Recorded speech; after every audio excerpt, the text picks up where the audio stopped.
Celebramos hoy la fiesta de Santa Brígida, religiosa, patrona de Europa.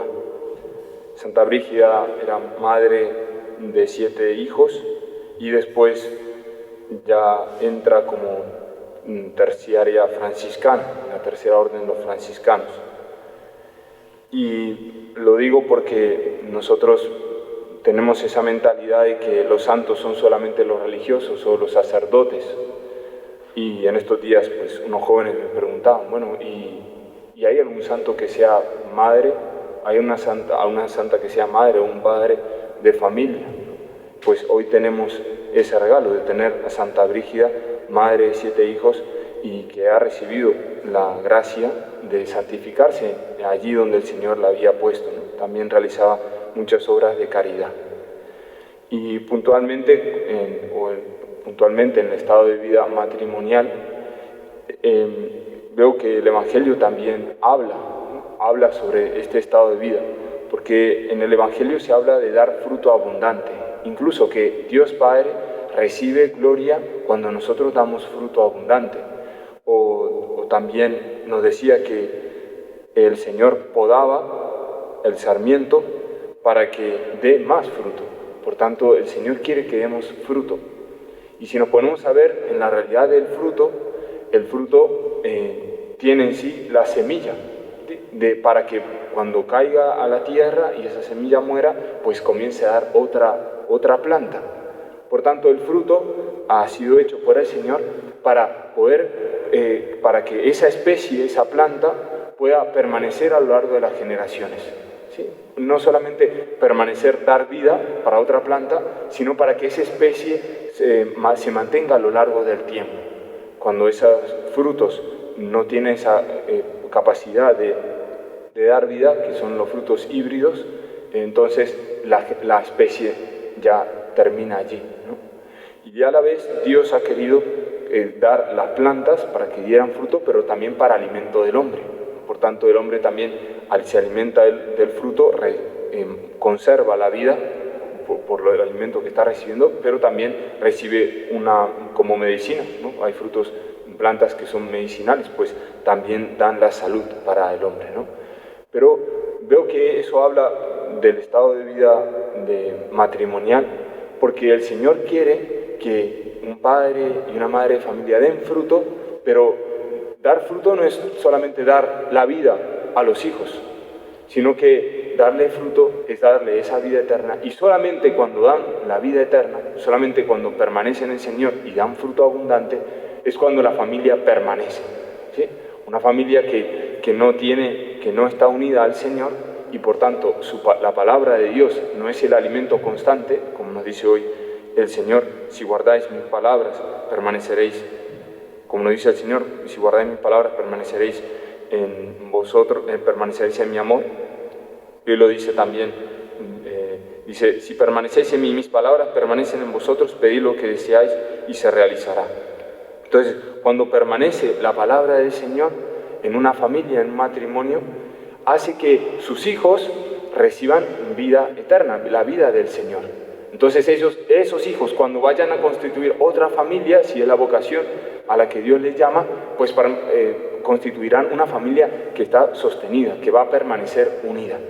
En cambio, si una familia que no está alimentándose constantemente de Dios o de su amor y por tanto no ejerce el amor para con los hijos, esos hijos no van a tener esa gracia o esa capacidad de poder formar hogares estables, ¿sí? Y por tanto, a comparación de, como le estaba diciendo, de la planta, esas generaciones, esa especie, esa raza, esa especie de planta, pues no va a subsistir a lo largo del tiempo, ¿no? Por tanto, nosotros no hemos de pensar en nosotros mismos, o los padres no deben estar pensando en ustedes mismos, de que si le doy lo mejor a mis hijos y con eso ya me basta, como me libero del cargo de conciencia o he cumplido con mi deber, sino que se debe procurar que sus hijos también tengan la capacidad de poder formar familias santas, formar familias estables. Y eso es lo que también un padre quiere de su hijo.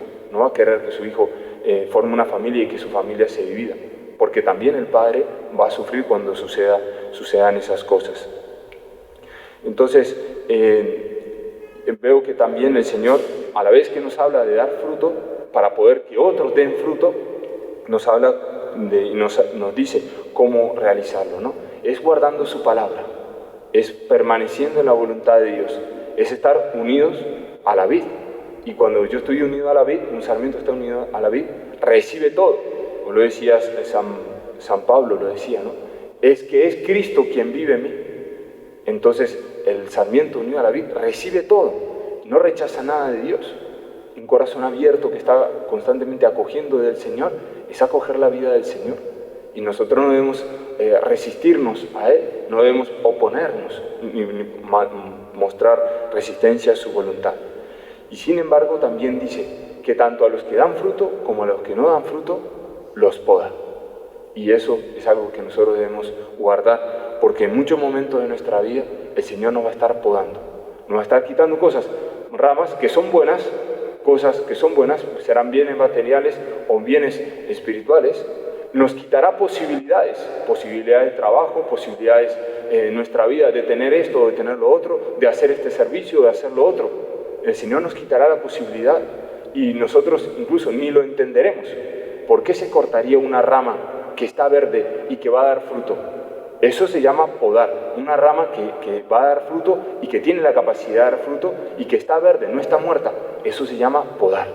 Pues precisamente cuando está podando nosotros no vamos a comprender eso. Sin embargo, dice el Señor que es para dar más fruto. Por eso hemos de vivir en fe, como decía hoy San Pablo en la primera lectura.